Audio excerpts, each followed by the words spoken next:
Class के प्यारे बच्चों, अब हम पेज नंबर 134 पर आ गए हैं। इस पे उदाहरण 9.4 देखेंगे कि 5 न्यूटन का एक बल किसी द्रव्यमान m1 को 10 मीटर प्रति सेकंड की घात 2 का त्वरण देता है तथा द्रव्यमान m2 को 20 मीटर प्रति सेकंड का त्वरण देता है। इसका मतलब m1 और m2 दो द्रव्यमान अलग अलग हुए हैं ना। अब वो कह रहा है कि यदि हम दोनों द्रव्यमानों को एक साथ मिला दें तो बेटा हमें बल दे रखा है, त्वरण दे रखा है, तो हमें पहले द्रव्यमान निकालना पड़ेगा ना। फिर हम मिलाएंगे कैसे? तो कह रहा है द्रव्यमान को मिला दो और फिर कह रहा है कि उस पे बल तो यही रहेगा 5 न्यूटन। दोनों द्रव्यमानों पर यदि जोड़ दें और उस पर 5 न्यूटन का बल लगाएं तो कितना त्वरण उत्पन्न होगा। तो बेटा पहले तो हमें द्रव्यमान m1 m2 निकालना पड़ेगा। तो बेटा मैंने सॉल्व किया, इसको देखेंगे। तो पहला बल हमें दे रखा है F1 5 न्यूटन, द्रव्यमान m1 हमें निकालना है, त्वरण a1 हमें दे रखा है 10 मीटर प्रति सेकंड की घात 2। ये तो हमने बेटा प्रश्न से उतारा है ना। अच्छा, दूसरा बल, तो बल तो समान था लेकिन हमें नाम तो देना पड़ेगा। F2 बराबर होगा 5 न्यूटन, द्रव्यमान m2 हमें निकालना है, त्वरण a2 हमें दे रखा है 20 मीटर प्रति सेकंड प्रश्न में।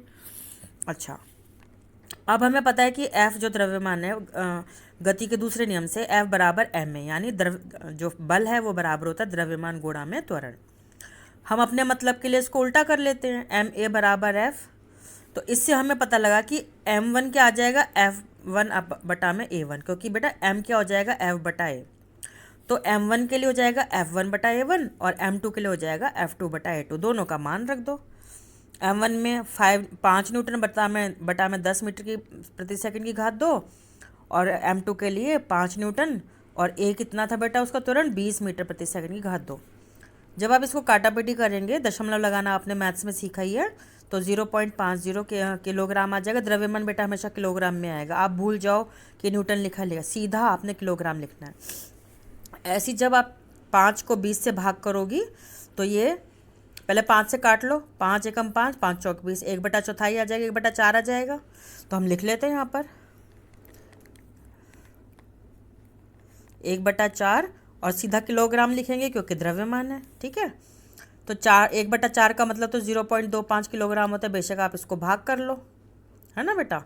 भाग करके दिखाऊं क्या? लो, 4 से भाग करना 1 नहीं जा रहा, 0 लगाई, दशमलव लगाया, तो ये बन गया 10।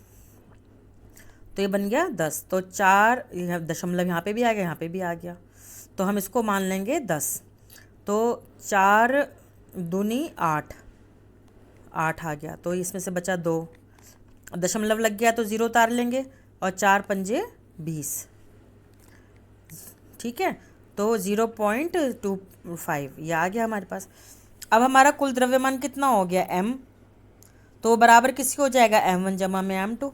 तो m बराबर हो जाएगा m1 जमा में m2, तो 0.50 जमा 0.25, ये 0.75 किलोग्राम आ गया, है ना बेटा।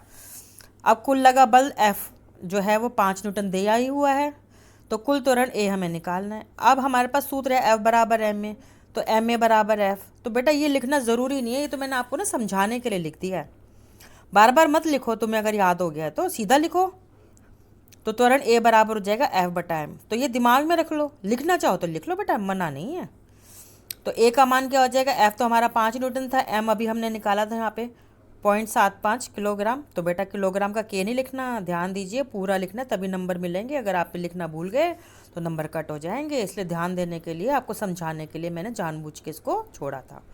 तो K नहीं लिखना, K तो बेटा तापमान होता है ना, केल्विन, उसका सूत्र होता है, याद है आपको? K केल्विन, याद करो। तो पूरा किलोग्राम लिखना है। तो अब आपका A बराबर हो जाएगा 5 गुणा में, अच्छा ये दशमलव हटाएंगे, आपको पता नीचे दशमलव है तो ऊपर हटेगा, तो इसका 100 आ जाएगा, नीचे 75 आ जाएगा। काटा पीटी कर लो, 25 या 75, 25 100 के 100।